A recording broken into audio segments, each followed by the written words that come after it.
What if a legend could consume an entire nation? Welcome to the twisted saga of Yamashita's gold. Hidden treasure said to be looted by Japanese forces at the end of World War II, buried in the Philippines, and guarded by myths, curses, and secrets. From whispered tales of gold and gems to mountains torn apart by obsession, one dictator, Ferdinand Marcos, turned a wartime legend into a nationwide treasure hunt, draining resources, risking lives, and blurring the line between myth and reality. Soldiers became diggers, villagers lived in fear, and maps full of secrets became weapons of power. In the story of greed, obsession, and consequences, the chase for a phantom treasure reveals just how far ambition can go, and how costly a nation's dreams can be. Smash that like, drop your thoughts in the comments, and subscribe, because the hunt for Yamashita's gold is just beginning, and the story only gets darker. At the twilight of World War II, as the Japanese Empire crumbled under the relentless advance of Allied forces, rumors began to ripple through Southeast Asia, whispers that would grow into one of the most enduring legends of modern times. The story spoke of unimaginable treasure, hidden away by retreating Japanese soldiers, a hoard so vast it could make kings tremble, and nations wealthy beyond imagination. At the center of it all was General Tomoyuki Yamashita, a brilliant tactician whose nickname, the Tiger of Malaya, struck fear into the hearts of enemies and allies alike. Yamashita was said to have looted entire kingdoms, billions in gold bars, precious gems, priceless artifacts, plundered from the territories conquered by Japan. And then, in a final, desperate act, he allegedly spirited it away, burying the treasure in secret caves, tunnels, and hidden bunkers scattered across the rugged mountains and dense jungles of the Philippines. Soldiers and villagers alike whispered of massive shipments loaded onto trucks and barges, then sunk into rivers or hidden in subterranean labyrinths, each one guarded by death traps, coded maps, and perhaps even loyal soldiers willing to die to protect the secret. For decades, the tale simmered, passed down in hushed tones from generation to generation. At first, it was little more than an exotic wartime story, an echo of greed, fear, and the chaos of battle. But over the years, the legend evolved. Each retelling added layers of mystery, tunnels that vanished beneath shifting earth, caves that seemed to appear and disappear with the seasons, and secret codes etched in stone that only the worthy could decipher. To some, it was folklore. To others, a fevered obsession. The allure of Yamashita's gold was irresistible. It wasn't just the promise of wealth, it was the ultimate symbol of power, a treasure so immense that whoever found it could rewrite history in their favor. Soldiers, treasure hunters, and opportunists were drawn into the legend, lured by dreams of untold riches. But many vanished along the way. The stories claimed the treasure was cursed, that those who dared dig too greedily would meet a violent or mysterious end. Yet the danger only heightened the mystique. Legends of ghostly apparitions guarding the hoard, of tunnels collapsing under the weight of secret caches, and of coded maps leading to nowhere, or perhaps to everything, kept imaginations and greed alive. While most of the world dismissed it as myth, for one man the story would transcend legend. It would become a fixation so consuming that an entire nation's resources, soldiers, and public funds would one day be funneled into the obsessive search for something that may never have existed. The line between reality and fantasy blurred, history and myth intertwined, and the dream of Yamashita's gold began to shape events far beyond the battlefield. It was a treasure hunt fueled not just by gold, but by ambition, obsession, and the intoxicating lure of power. This was the beginning of a tale that would shake a nation, haunt the dreams of its people, and forever link a dictator's greed with a legend born from war. The gold might be hidden, or it might be nothing more than a phantom, but the chase, the obsession, and the consequences were as real as they come. The stage was set, and history was about to take a dark, twisted turn. Decades after the war ended, the legend of Yamashita's gold had become more than whispers in the shadows. It was a fevered dream, a myth that refused to die. And when Ferdinand Marcos seized power in the Philippines in 1965, he didn't just inherit a nation, he inherited a legend. To most leaders, Yamashita's treasure might have been a curiosity, a story for thrill seekers. But to Marcos, it was destiny, a vision, a golden path to absolute power and unimaginable wealth. Marcos wasn't content with the ordinary trappings of dictatorship. Luxury cars, opulent palaces, and offshore bank accounts were merely the surface of his ambition. The real prize, he believed, was buried beneath the mountains, hidden in secret tunnels and protected by time itself. Yamashita's gold was more than gold.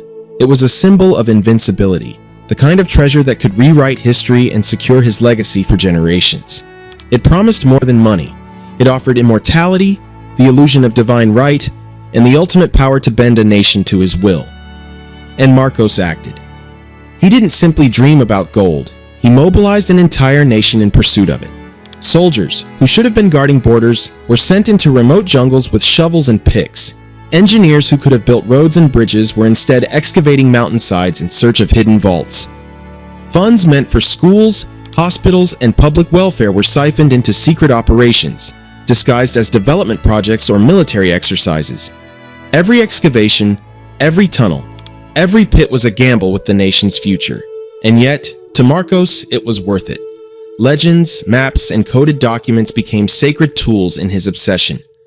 Marcos surrounded himself with treasure hunters, historians, and military officers who swore loyalty and silence. Some spoke of secret maps etched on fragile parchment. Others whispered of coordinates hidden in the folds of ancient Japanese military records. The dictator demanded results, and failure was never tolerated. Those who questioned him or dared suggest the treasure was a myth risked humiliation, imprisonment, or worse. Fear, as always, was a tool, and Marcos wielded it like a master. The man's fixation soon blurred the line between reality and fantasy. Every rock, every cave, every unexplored tunnel became a potential vault. Villages were surveyed, mountainsides torn apart, and rivers scoured, all in the hopes of unearthing the ultimate prize. The legend of Yamashita's gold had been whispered for decades, but under Marcos it became policy, a national obsession disguised as strategy, a dictator's fantasy made tangible through fear, force, and funds. Yet the treasure itself remained elusive, hidden behind layers of myth, geography, and time.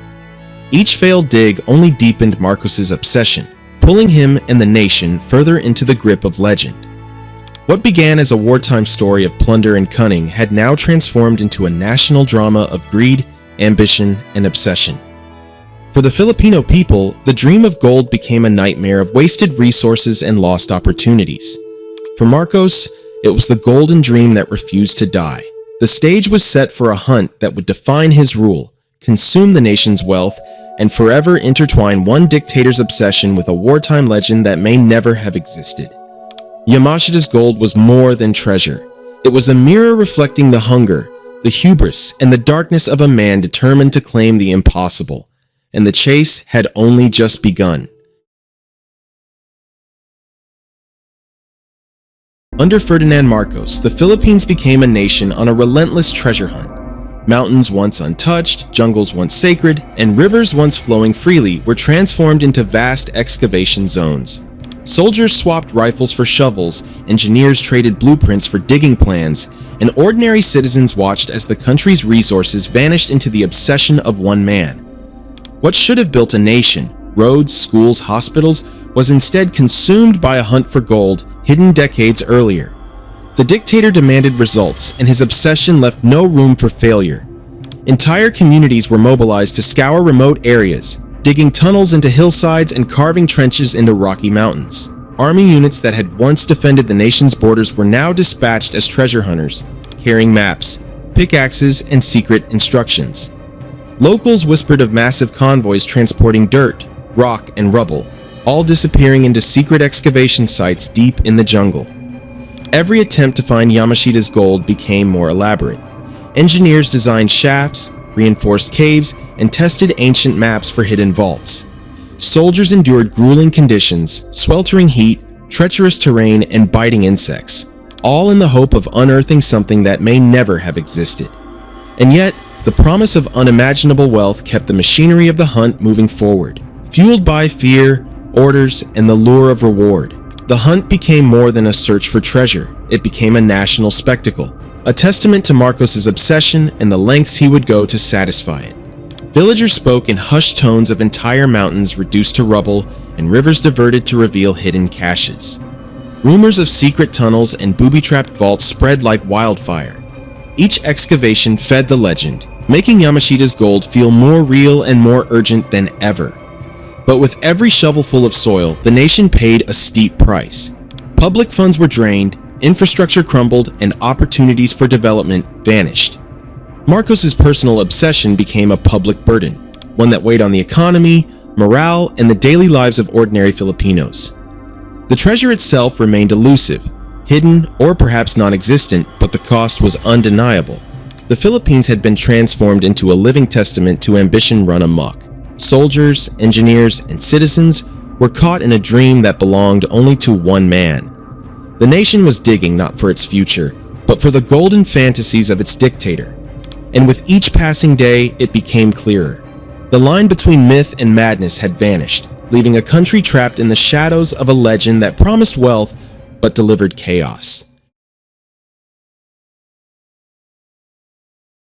Marcos's treasure hunt wasn't just about digging tunnels and clearing mountains. It was a shadow war waged in secrecy, fear, and obsession. Every clue, every rumor, every faded map became a potential key to untold riches. But with obsession came paranoia. The dictator didn't trust that anyone outside his inner circle could be loyal or discreet. Historians, soldiers, and locals who claimed knowledge of hidden treasure suddenly found themselves caught between hope and terror. Maps, often hand-drawn or encoded in cryptic symbols, were treated like state secrets. Some were said to mark mountainsides with invisible ink. Others were passed in whispers, hidden in old Japanese military documents or smuggled letters. Deciphering them became a dangerous game. Wrong guesses could cost lives. Those accused of hiding secrets or failing to find treasure faced punishment. In some cases, interrogation escalated into torture. Marcos's men believed fear could extract truth faster than loyalty ever could. The pursuit became increasingly brutal.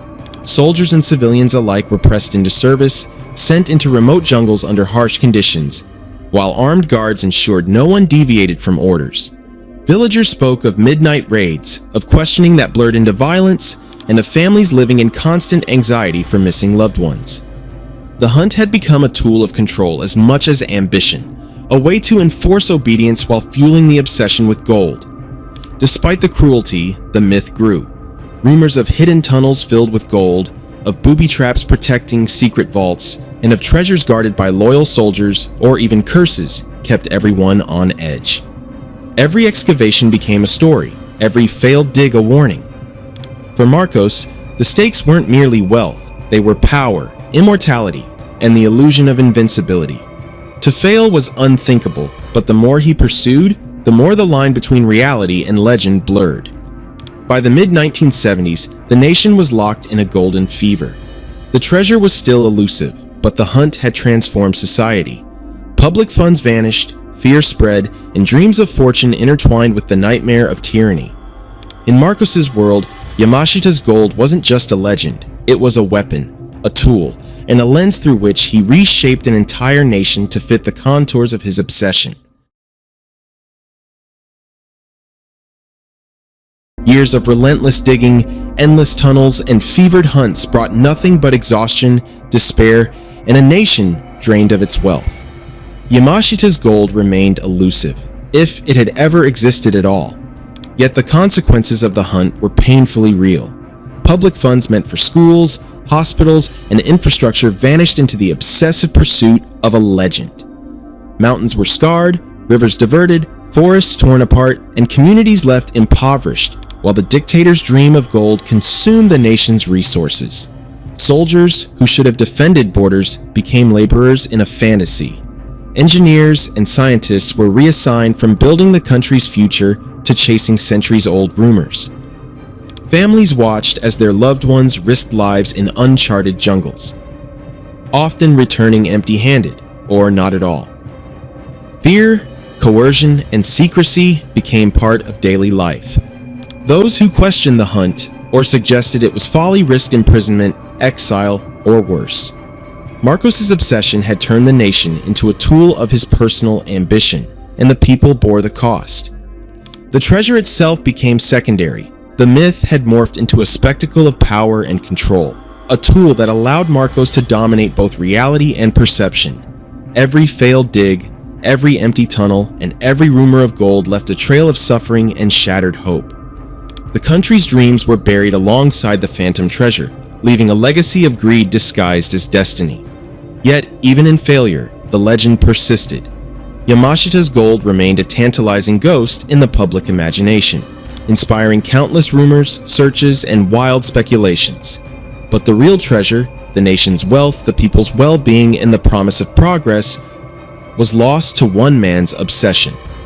The dictator had proven that myths could be more destructive than reality, that the chase for a phantom treasure could consume a nation far more completely than war or famine ever could. In the end, the cost of chasing legends was measured not in gold, but in lives, livelihoods, and a country left haunted by the shadow of obsession.